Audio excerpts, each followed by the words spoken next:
కేసీఆర్ సభలో టీడీపీ పూర్వ విద్యార్థుల సమ్మేళనంగా అది కొనసాగి ఉన్నట్టు ఆ టీడీపీలో ఇంతకుముందు ఉన్నటువంటి కేసీఆర్, జీవన్ రెడ్డి, ఎల్ రమణ, రాజేశం గౌడ్, విద్యాసాగర్ రావు, గంగుల కమలాకర్, కొప్పుల ఈశ్వర్ వీళ్ళందరూ కూడా సభ పెట్టుకొని చంద్రబాబు నాయుడు గారి జన్మదినం చాలా ఘనంగా జగిత్యాల్లో సెలబ్రేట్ చేసుకున్నారు. అంతేనా? చెప్పండి మీడియా మిత్రులు. ఇక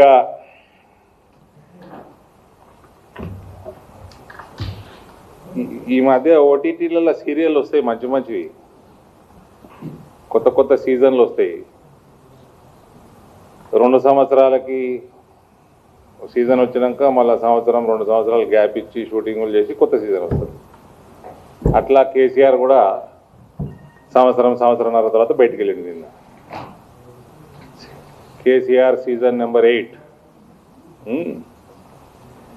నువ్వు ప్రతిపక్ష నేతవి, ప్రతిరోజు రోడ్డు మీద ఉండాలి, అసెంబ్లీలో ప్రతిరోజు నిలదీయాలి ప్రభుత్వాన్ని. ఏదో సంవత్సరంకోసారి వచ్చి ఊర్ల పేర్లు, కాన్స్టిట్యున్సీల పేర్లు కూడా గుర్తుకొస్తలేవు ఆయనకి. నేను కేసీఆర్ 60లలో ఉన్నాడు అనుకున్నా, అసలు ఏజ్ కూడా చెప్పేసుకున్నాడు ఆయన 72 అని. అంటే నెక్స్ట్ ఎలక్షన్కి 75 ఉంటాడు ఆయన. కేసీఆర్ శకం ముగిసిందయ్యా. ఊరికే నీ కొడుకు కోట్లు వేయరని చెప్పి నువ్వు ఏదో ప్రయత్నాలు చేయకు. It is over. ఈయన చాలా పాయింట్లు మాట్లాడిందండి. ఇగో ఇవన్నీ ఇటు నిండిపోయింది పేజు. ఈ కేసీఆర్ బయటకు వచ్చి 1 by 1 అన్నీ గుర్తు చేద్దాం. దుబాయ్ వలసలు, నాకు ఎన్ఆర్ఐల మీద ప్రత్యేకమైన శ్రద్ధ ఉంటుంది, నాకు వాళ్ళ మీద సింపతి ఎక్కువ ఉంటుంది. ఈయన దుబాయ్ వలసలు మీద మాట్లాడాడు.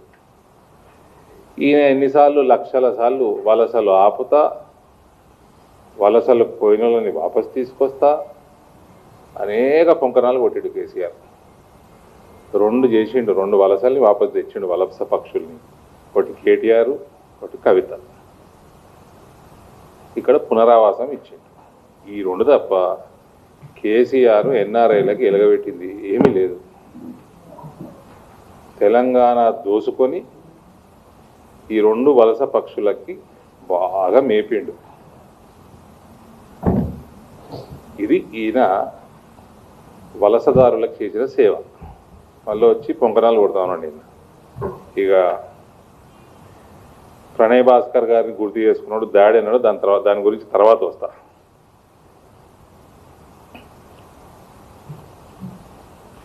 బషీర్బాగ్లో కాల్పులు అప్పుడు ఏదో కరెంటు ఛార్జీలు పెంచితే, సిబిఐను కరెంటు ఛార్జీలు పెడితే రాజశేఖర రెడ్డి నిరాహార దీక్ష చేసి బషీర్బాగ్లో కమ్యూనిస్ట్ పార్టీ వాళ్ళందరూ కూడా ఒక పెద్ద ఉద్యమంలాగా చేస్తే అప్పుడు ఏదో కాల్పులు జరిగి 2-3 చనిపోయినా వాస్తవం. అప్పుడట ఈయన నిర్ణయం తీసుకున్నాడట, ఈయనకి మంత్రి పదవి ఇవ్వకుంటే ఈయన పార్టీ పెట్టి, లేకపోతే తెలంగాణ మీద ప్రేమ లేదు, లొట్టపీసు లేదు ఈయనకి.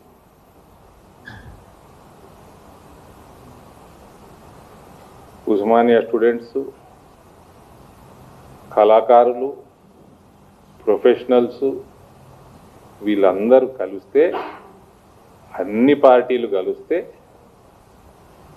ఒక ఉద్యమం తయారై, okay we give credit to KCR, not that we don't give credit, అడిపిండు అని వీళ్ళందరూ కలిస్తే తెలంగాణ సాధించడం జరిగింది. ఇదేదో ఆడ 3 చనిపోతే వాళ్ళ కోసం ఈయన కంకణం కట్టుకున్నట్టు పొంగనాలు కొడుతుంది ఈయన జగిత్యాల. ఇక లై డిటెక్టర్ టెస్ట్ నాకు పెడితే సెకండ్కి ఒకసారి లయ్యర్ అంటది అది కేసీఆర్. చిదంబరం స్టేట్మెంట్ ఇచ్చి అదేంటి వాపస్ తీసుకుంటే అప్పుడు ఆయన చేసిండు కదా, నిరాహార దీక్ష చేసిండు. ఈ కర్మకి నేను రాజకీయాలకు వచ్చిన ఇప్పుడు గదముకోడు నాకు గుర్తుంది, ఫోన్ల మీద ఫోన్లు వస్తున్నాయండి పిసిసి ప్రెసిడెంట్కి ఆ రోజు డి శ్రీనివాస్కి. ఆయన ఎత్తుతలేడు. ఆయన సాధారణంగా ఫోన్లో టకటక ఎత్తుతాడు, మాట్లాడుతూనే ఉంటాడు, ఎప్పుడు 24 గంటలు ఫోన్లు మాట్లాడు, ఎత్తుతలేడు. అన్నా ఏదో టిపిఏ నేను చచ్చిపోతా, అన్నా ఏదో స్టేట్మెంట్ టిపిఏ నేను చచ్చిపోతా అంటే ఈయననేమో ప్రణబ్ ముఖర్జీ గారు ఇన్వాల్వ్ అయి ఉన్నాడు సిస్టమ్ మొత్తం ఈ తెలంగాణ కథా వ్యవహారంలో. అప్పుడే రాజశేఖర రెడ్డి గారు చనిపోయాడు. ఆ పంచాయతీ ఈ మొత్తం పంచాయతీలలో ప్రణబ్ ముఖర్జీ గారు ధ్యాస పెట్టి అట్లా అగాధం చేయొద్దు, తెలంగాణ అసెంబ్లీ పిలవండి, రెజల్యూషన్ తెచ్చుకోండి, అది నెగిటివా పాజిటివా తర్వాత సంగతి, అది పార్లమెంట్లో డిస్కస్ చేసి పార్లమెంట్ నిర్ణయం మనం అప్పుడు ప్రకటన చేద్దామని ప్రణబ్ ముఖర్జీ గారు అంటే, ఈ మాట చెప్తే ఇదంతా ఏవరకు చచ్చిపోతేనే అన్నా చచ్చిపోతేనే ఏదో ఒకటి చెప్పరు అంటు.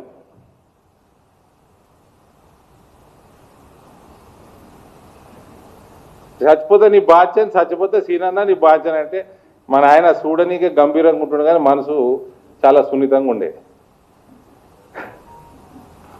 పోయి బక్కోడు పీకగల అని ఏదో వేసి అప్పుడు కొద్ది గుర్తుంది నాకు, కానీ ఇది మాత్రం స్పష్టంగా చెప్తున్నా. అప్పుడు మాట్లాడి ఆడి నుంచి వస్తే ఇమీడియట్గా అవి ఏదో పెట్టి అప్పటికి ఉస్మానియా స్టూడెంట్స్ చంపిస్తామంటున్నారు ఈయన బయటకు వస్తే. నువ్వు ఆపేది లేదు, నిరాహార దీక్ష. వాళ్ళందరూ చనిపోయారు పాపం. శ్రీకాంతాచారి చనిపోయిండు, ఈశాన్ రెడ్డి చనిపోయిండు, వీళ్ళందరూ చనిపోయారు. నీకు నీ పానమే పానమా అని ఉస్మానియా వాళ్ళు భజంత్రి చేయడానికి బయట సిద్ధంగా ఉన్నారు. ఈయనని నమ్ముకున్నాడు. ఆయన చేసి ఏదో తిప్పలు చేస్తే చిదంబరం స్టేట్మెంట్ ఇచ్చాడు. సరే, ఆ కాంగ్రెస్ వాళ్ళు చేసిన నిర్వాహకం వాళ్ళు చేసేది చక్కగా చేస్తే అవ్వలేదు. వాళ్ళు ఆనాడు ఇచ్చిన స్టేట్మెంట్ గమ్మున ముందుకు వెళ్ళిపోతే అయిపో. ఇది అసలు కథ. పులి నోట్ల ముఖం పెట్టిన ఇవన్నీ లొటపీస్ మాటలే, ఇవన్నీ ఏమీ లేదు. తెలంగాణ ఉద్యమాన్ని రాజకీయానికి పర్ఫెక్ట్గా వాడుకున్నాడు. ఎవరు జయశంకర్ లాంటి వాళ్ళు, ఆయన రావు గారు ఉండే ఇరిగేషన్, అట్లాంటి వాళ్ళు చాలామందిని వాడుకొని మోసం చేసిన వ్యక్తి కేసీఆర్. కేవలం కొడుకుకి బిడ్డకి మేపనీకే తెలంగాణ వచ్చినట్టు అయింది నాకు.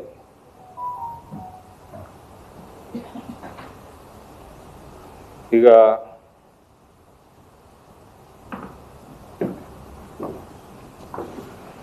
ఆంధ్ర రూల్ చెరువులు నాశనం చేసిండ్రు. నేను తెచ్చి మిషన్ కాకతీయ పెట్టిన 46,000 చెరువులట మధ్య చేసినట్టు. 46 చెరువులు కూడా ముట్టుకోలేన. ఆ మిషన్ కాకతీయ నిధులు మొత్తం గోల్మాలు. మీరందరూ సీనియర్ జర్నలిస్టులు ఉన్నారు. ఓ టైంలో రాజశేఖర రెడ్డి కానీ చంద్రబాబు నాయుడు కానీ ఒక అడ్మినిస్ట్రేటివ్ సిస్టమ్ ఉంటుండే, మేజర్ ఇరిగేషన్ ఉంటుండే, మీడియం ఇరిగేషన్ ఉంటుండే, మైనర్ ఇరిగేషన్ ఉంటుండే. ఇటువంటివన్నీ మైనర్ ఇరిగేషన్లకి మీడియం ఇరిగేషన్లకు వస్తుండే. వాటికి నిధులు ఉంటుండే, వాటికి సపరేట్ మంత్రులు ఉంటుండే, బ్యూరోక్రాట్స్ ఉంటుండే, వాళ్ళ గ్రౌండ్ లెవెల్ దాకా సిస్టమ్ ఉంటుండే. ఇవన్నీ నాశనం చేసిండండి. నాశనం చేసి ఒక్కటి చేసిండు, ఇరిగేషన్ అన్నది ఒకటి చేసి, మళ్ళీ ఇటువంటి వాటికి దాని కింద మిషన్ కాకతీయ అని తీసుకొచ్చి సెంట్రలైజ్డ్ కరప్షన్ కోసం చేసిన వ్యవహారం ఇది. ఎక్కడ పోయినాయండి? 3 ఇరిగేషన్ డిపార్ట్మెంట్లు, 3 మంత్రులు, కనీసం 2 మంత్రులు ఉంటుండే. మొత్తం బంద్. కరప్షన్ సెంట్రలైజ్ చేయనీకే ఈ చేంజెస్ తీసుకొచ్చిండు ఈయన. మొత్తం ఇరిగేషనే కాదు, అగ్రికల్చర్ నాశనం చేసిండు, హెల్త్ నాశనం చేసిండు, ఎడ్యుకేషన్ నాశనం చేసిండు. అన్ని 1 by 1 అన్నీ వస్తాం. కేసీఆర్ తెలంగాణని నాశనం చేసినంత ఎవ్వరు చేయలేరండి. 10 మంది రేవంతులు వచ్చి చేద్దామనుకున్నా చేయలేరు. బ్రహ్మాండమైన సిస్టమ్ని, అడ్మినిస్ట్రేటివ్ పొలిటికల్ సిస్టమ్ రెండింటిని నాశనం చేశాడు కేసీఆర్. ఇంకా మనిషి మారిండా అంటే ఇంకా మారలే. నిన్న జగిత్యాలు వచ్చి గంట సేపు మొరిగిపోయిండు. కానీ ఆ సంజయ్ కుమార్ని ఒక మాట అన్నాడా? అక్కడ ఎమ్మెల్యే ఎవరైతే బీఆర్ఎస్ టికెట్ మీద గెలిచి కాంగ్రెస్కి పోయిండో ఆయన మాట అన్నాడా చెప్పండి? ఆయన తోటి కూడా టచ్లు ఉన్నాడు. This is KCR. ఈయనకి తెలంగాణ మీద ప్రేమ లేదు, తెలంగాణలో ఒక వ్యక్తి మీద ప్రేమ లేదు. ఈయనకి కుటుంబ సభ్యులు, కుటుంబం తప్ప, మేసుడు తప్ప నయా పైసా ఈ ప్రాంతం మీద ప్రేమ లేదు ఈయనకి. ఈయన ఉద్యమం నడిపింది మొత్తం పవర్ కోసమే. మళ్ళా ఈయన జాతిపిత అన్నట. సిగ్గుండాలి జాతిపిత అనేటోని ఎవరైతే అంటున్నారో.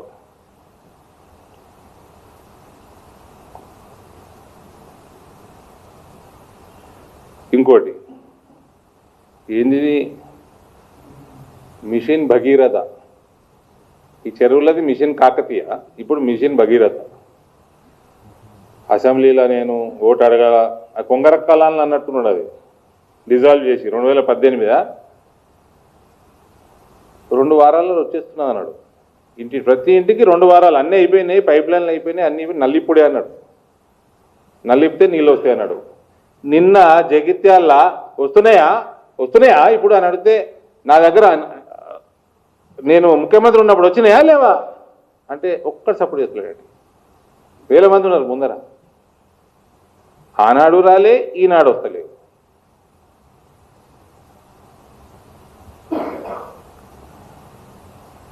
ఏమనంటే వీళ్ళిద్దరికి లాగుల మీద ప్రేమ ఏందో నాకు అర్థం కాదు.